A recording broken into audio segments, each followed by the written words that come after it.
ইমাম হুসাইন রাদিয়াল্লাহু তাআলা আনহুমা সঙ্গে আলোচনা হলো।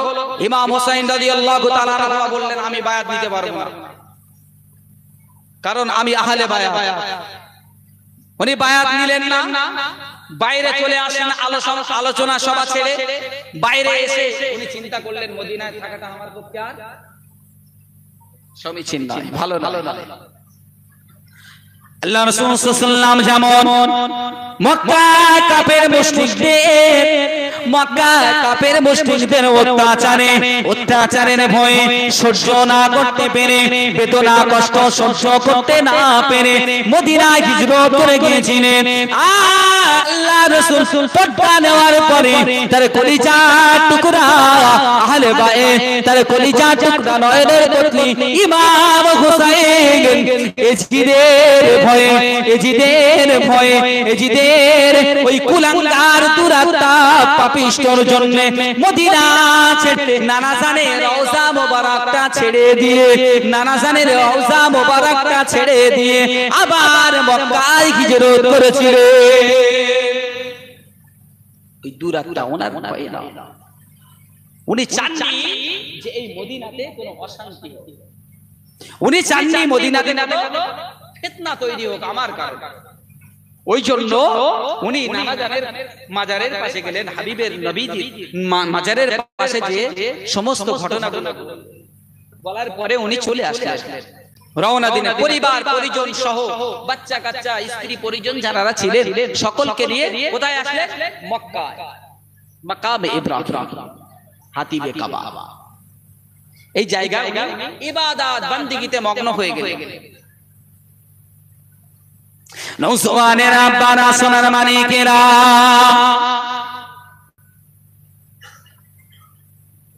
আল্লাহর নবীর কলিজার টুকরা নয়নের পত্নী হযরত ইমাম রাদিয়াল্লাহু তাআলা আনহুমা যে ফাসাদের ভয়ে, যে অত্যাচারের ভয়ে, অশান্তির ভয়ে মদিনা ছেড়ে উনি মক্কায় চলে আসলেন। তারপরে বিপদ ওনার পিছপা হয়নি, বিপদ ওনার পিছন থেকে সরে যায়নি। একের পর এক কুফা নগরী থেকে চিঠি আসতে থাকে, পত্র আসতে থাকে। চিঠিতে শুধু লেখা আছে, ও আল্লাহর নবীর দৌগিতর কলিজার টুকরা ইমাম হুসাইন, আপনি এখনো হায়াতে আছেন, আর দামেস্কে মসনদে বসেছে। এজিদের হাতে আমরা বায়াত দেব না, আপনার হাতে আমরা বায়াত নিতে চাই, আপনার হাতে আমরা বায়াত নিতে চাই। আপনি শীঘ্রই চলে আসেন, কুফা নগরীতে চলে আসেন, আপনাকে আমরা ইমাম বলে মেনে নেব। পত্র আসতেই থাকে, 1400 কি এসে চিঠি এসে, শুধু ইমাম হুসাইন আপনি আসেন, আমরা তৈরি, আপনার হাতে বায়াত নেব, আপনার হাতে বায়াত নিয়ে আমরা এজিদের বিরুদ্ধে লড়াই করব, আমরা সব রকম ভাবে প্রস্তুত, আপনি আসেন। কিন্তু ইমাম হুসাইন রাদিয়াল্লাহু তাআলা আনহুমা যেতে চাইলেন না, তিনি যেতে চাইলেন না। সর্বশেষ একটা চিঠি ওনার কাছে আসে। নওজওয়ান আব্বারা সোনার মানিকেরা, ওই চিঠিটাই লেখা আছে, ও আল্লাহর নবীর কলিজার টুকরা, আল্লাহর নবীর দৌগিত ওই ইমাম হুসাইন রাদিয়াল্লাহু তাআলা আনহুমা, আমরা কুফাবাসীরা এত চিঠি আপনার কাছে দেখছি, এত পত্র দেওয়ার পরেও আপনি আমাদের কাছে আসছেন না। আপনি না আসার কারণে আমাদের মধ্য থেকে অনেকে ওই দুরাত্মা পাপিষ্ঠ এজিদের বায়াত গ্রহণ করছে। আপনি জেনে রেখে দেন, যদি আপনি না আসার কারণে এজিদের হাতে যদি বায়াত দিতে হয়, কিয়ামতের ময়দানে মাহশারের দিনে হাবিবের সম্মুখে, আল্লাহ তাআলার সম্মুখে আপনাকে যদি আমাদেরকে যদি ধরা হয়, আমরা আল্লাহর সম্মুখে হাবিবের সম্মুখে বলবো, হাবিবের সম্মুখে দাঁড়িয়ে বলবো, আমরা কুফাবাসীরা একের পর এক চিঠি পাঠানোর পরে, একের পর এক চিঠি পাঠানোর পরে আপনি আমাদের কাছে আসেননি, আপনার কাছে আমরা বায়াত নেবার কথা বলেছি, কিন্তু আমাদের কথায় আপনি কর্ণপাত করেননি। সেদিন আপনি তৈরি থাকবেন হাবিবের সম্মুখে, আপনার নানা জানের সম্মুখে, আমরা সেদিনকে আপনাকে কাঠগড়ায় দাঁড় করাবো। আপনি আসবেন না, কোনো সমস্যা নেই, কিন্তু আপনার কারণে না আসার কারণে যদি এজিদের হাতে বায়াত নিতে হয় সেদিন কাঠগড়ায় আপনাকে দেবে। হযরত ইমাম হুসাইন রাদিয়াল্লাহু তাআলা আনহু ঝরঝর করে কাঁদে, ঝরঝর করে কাঁদে। মুসলিম বিন আকিল হুজুর আমার ইমাম হুসাইন রাদিয়াল্লাহু তাআলা আনহু কে জিজ্ঞাসা করে, ও ভাই ইমাম হুসাইন রাদিয়াল্লাহু তাআলা আনহু, কি হয়েছে ভাই, কেন তুমি ঝরঝর করে কাঁদো, কেন কান্নার কারণটা কি যদি একটু বলো। ওই সময় আল্লাহর নবীর কলিজার টুকরা আহলে বাইত হযরত ইমাম হুসাইন রাদিয়াল্লাহু তাআলা আনহু বলতে থাকে, ও ভাই মুসলিম বিন আকিল, কি বল ভাই, কুফা নগরী থেকে একের পর এক চিঠি আসতে থাকে, চিঠি আসতেই থাকে। আমি ইমাম হুসাইন কোন চিঠির উত্তর দিই না, কোন চিঠিকে কোন পত্রকে আমি আমল দিতে রাজি নয়, কিন্তু আজকের একটা চিঠি আমি পেয়েছি, যে চিঠিটা দেখে আমার হৃদয়টা কেঁপে উঠেছে, আমার হৃদয়টা ব্যথিত হয়েছে।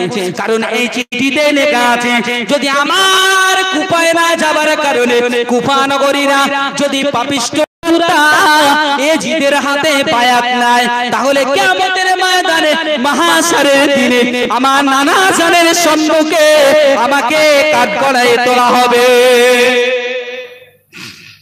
আমাকে কাঠগড়ায় তোলা হবে। ওই জন্য এই কষ্ট, এই দুঃখ, এই বেদনায়, যে সেদিন আমি কি জবাব দেব, সেদিন আমার নানা জানকে আমি কি বলবো, ওই জন্য আমি কাঁদছি, ওই জন্য আমি খুব দুঃখ পাচ্ছি। ওই সময় মুসলিম বিন আকিল হুজুর আমার বলেছিলেন, ও ভাই ইমাম হুসাইন, ওই ইরাক ওই কুফাবাসীদের কথা আপনি শুনবেন না, কারণ ওরা বিশ্বাসঘাতক, ওদের কথার কোনো দাম নেই, ওরা যেদিকে পানি পড়ে সেদিকে ছাতা ধরে, ওদের কথা আপনি বিশ্বাস করবেন না ভাই, ওরা যা লেখে লিখুক, যা পত্র দেয় দিক, আপনি কিছু মনে করবেন না। ও ভাই ইমাম হুসাইন, আপনি যাবেন না, আপনি যাবেন না। ওই সময় ইমাম হুসাইন রাদিয়াল্লাহু তাআলা আনহু বলেন, না ভাই আমি যদি না যাই, কিয়ামতের ময়দানে যদি আমার নানা জান আমাকে জিজ্ঞাসা করে যে ও আমার ইমাম হুসাইন, তোমার না যাবার কারণে কুফাবাসীরা এজিদের হাতে বায়াত নিয়েছিল, তারা ইসলাম থেকে বাহির হয়ে গিয়েছিল, শরিয়াত বিরোধী কর্মকাণ্ডের সঙ্গে লিপ্ত হয়ে গিয়েছিল, আমি ইমাম হুসাইন কি জবাব দেব? কাঁদতে থাকেন ঝরঝর করে। ওই সময় মুসলিম বিন আকিল হুজুর আমার বলতে থাকে, ভাই আপনি যখন একেবারেই শুনবেন না, একেবারেই মানবেন না, তবে আমি একটা কথা আপনাকে বলতে পারি, আপনার এখন যাবার দরকার নেই, প্রয়োজন নেই।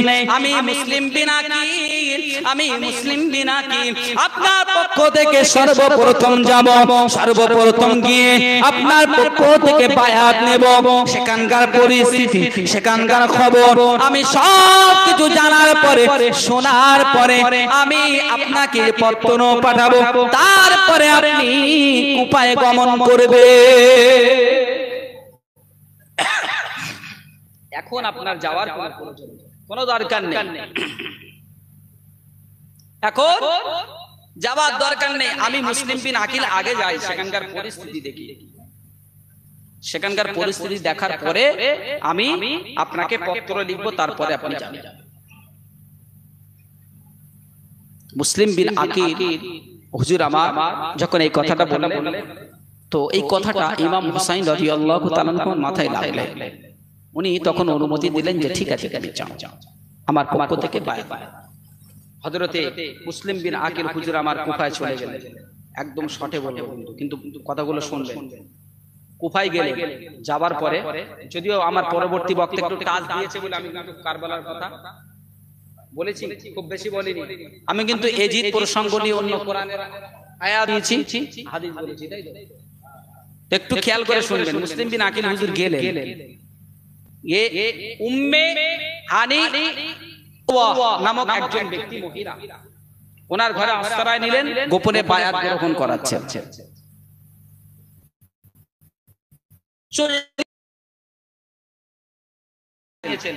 ইমাম হুসাইনের পক্ষে 40,000 মানুষ। এখন ওই সময় কুফার গভর্নর ছিল নুমান বিন বশির। নুমান বিন কুফার গভর্নর কে ছিল একটু বলেন, গভর্নর কে ছিল? নুমান বিন বশির কুফার গভর্নর ছিল। যখন মুসলিম বিন আকিল হুজুর আমার 40,000-এর অধিক মানুষকে বায়াত গ্রহণ করিয়েছে, ওই সময় দেখতে পাওয়া যায় কুফাবাসীরা সেই পূর্বের ন্যায় শত্রুতা আবার শুরু করেছে।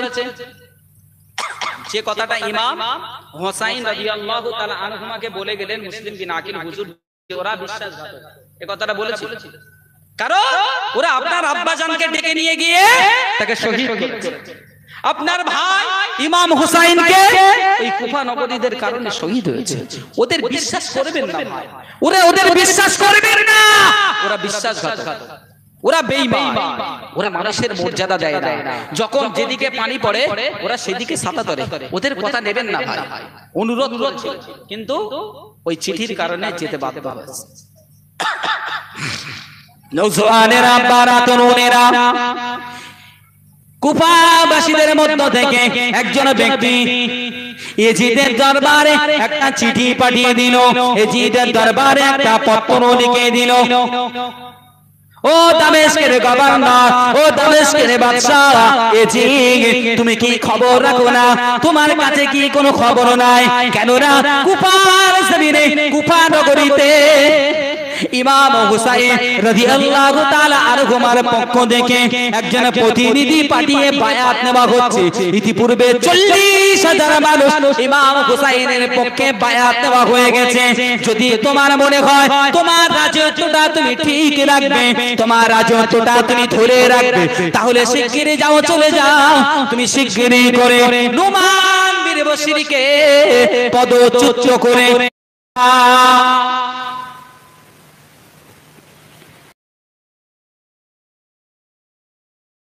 যে 40,000 যে ব্যক্তি 40,000 কুফাবাসী যারা ইমাম হুসাইনের পক্ষে বায়াত নিয়েছিল, ওই 40,000 মানুষ আর মুসলিম বিন আকিলের পক্ষে না, মুসলিম বিন আকিলের পক্ষে না। তখন মুসলিম বিন আকিল হুজুরকে এবারে হত্যার আদেশ দিয়ে দিল, যে ওকে ধরে নিয়ে আসো। মুসলিম বিন আকিল হুজুরকে সমস্ত মানুষ তাদের আশ্রয় বন্ধ করে দিল। রাতের অন্ধকারে লোকের দুয়ারে দুয়ারে ছুটেছে, লোকের বাড়িতে বাড়িতে গিয়েছে, মা আমাকে থাকার জায়গা দাও, বাবা আব্বা আমারে থাকার জায়গা দাও, কিন্তু দেয়নি, কেউ দেয়নি কুফাবাসীরা।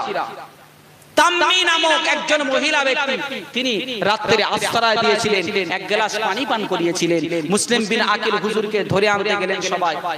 মুসলিম বিন আকিলকে ধরে আনতে গেলেন, তখন মুসলিম বিন আকিল হুজুরকে ধরে আনতে যে এত বিশ্রী ভাষা ব্যবহার করলেন যে হুজুর রেগে যেয়ে বললেন, আমি মুসলিম বিন আকিল হেরে যাওয়ার পাত্র নই। তোমরা মনে করো না যে আমি মুসলিম বিন আকিল একা, তোমরা যা বলবে যা করবে আমি মেনে নেব। আমিও তরবাল চালাতে জানি, আমি তরবাল চালাতে জানি, আমাকে একা ভেবো না।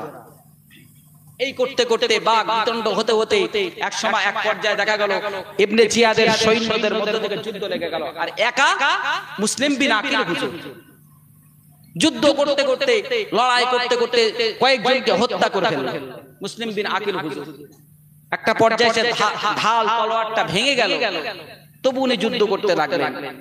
সাথে সাথে ইবনে জিয়াদ খবর পাঠালো যে ওরকম বোকামো মুসলিম বিন আকিলের সঙ্গে করতে যেও না, তোমরা পেরে উঠবে না ওর কাছে, যাও বুদ্ধিমত্তার সঙ্গে ওকে আমার কাছে নিয়ে এসো, আমার দরবারে নিয়ে এসো। একজন কূটনীতিবিদকে পাঠিয়ে দিল, সে গিয়ে বলছে মুসলিম বিন আকিল হুজুর, এরা তো বোকা, এরা তো বোকা, এরা জানে না যে আহলে বায়তের সঙ্গে কি ব্যবহার করতে হয়, কেমন ভাবে ব্যবহার করতে হয়। আসলে আমাদের গভর্নর আপনার সঙ্গে যুদ্ধ করতে বলেনি, আপনাকে দাওয়াত দিয়ে মেহমান হিসেবে আপনাকে দরবারে নিয়ে যেতে বলেছে। আরে কমবক, বিয়াদব, বেহায়া, এরা বুঝতে পারেনি আপনার সঙ্গে যুদ্ধ লিপ্ত হয়ে গেছে। তা আপনি কিছু মনে করবেন না হুজুর, আপনি চলেন আমাদের গভর্নরের কাছে চলেন।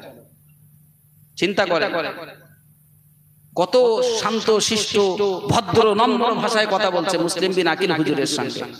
হুজুর মনে করলেন না, তাও বললেন যে না, তোমাদের মতন বেঈমান বিশ্বাসঘাতকদের কথা আমি বিশ্বাস করি না। না হুজুর, আপনি অমন করবেন না, আপনি চলে ইবনে জিয়াদ আপনাকে ডেকেছেন, আপনার সঙ্গে একটা আলোচনা করবেন। তো তখন বললেন ঠিক আছে চলো। যখন ওনাকে দুইজন প্রহরী নিয়ে রাজপ্রাসাদে ঢুকছেন, রাজপ্রাসাদে ঢোকার পরে সাথে সাথে সমস্ত ইবনে জিয়াদের সারা প্রাসাদটা ঘিরে ফেলল। নওসোয়ানা তরুণের আব্বারা, ও সোনার মানিকেরা, রণকৌশল করে কূটনীতিক বুদ্ধি দিয়ে যখন মুসলিম বিরাকের হুজুরকে রাজপ্রাসাদের মধ্যে নিয়ে যাওয়া হলো, ওই সময় ইবনে জিয়াদ সাথে সাথে জল্লাদকে হুকুম করলো, জল্লাদ যাও, চলে যাও, প্রাসাদে সাদে নিয়ে যাও মুসলিম বিরাকিলকে প্রাসাদে সাদে নিয়ে গিয়ে মুসলিম বিরাকিলের দেহ থেকে মাথা মোবারক আলাদা করে দাও। আল্লাহু আকবার, মাথা মোবারক আলাদা করে দাও, ওকে আর বাঁচিয়ে রাখা যাবে না। নওজওয়ানের আব্বারা, সোনার মানিকেরা, ইবনে জিয়াদ গভর্নরের হুকুম যখন হয়ে গেল, ওই সময় জল্লাদ ওই মুসলিম বিরাকিল হুজুরকে প্রাসাদের সাদে নিয়ে যাওয়া হলো। প্রাসাদের সাদে নিয়ে যাওয়ার পরে ইবনে জিয়াদ জানিয়ে দিল, হে আমার সেনারা, হে জল্লাদের আমার লোক লস্করেরা, তোমরা জেনে রেখে দাও, মুসলিম বিরাকিলকে এমন ভাবে তোমরা হত্যা করবে যে হত্যাটা কুফাবাসীর কাছে দৃষ্টান্ত থেকে যায়। কত নির্মম, কত কঠিন হৃদয়ের মানুষ।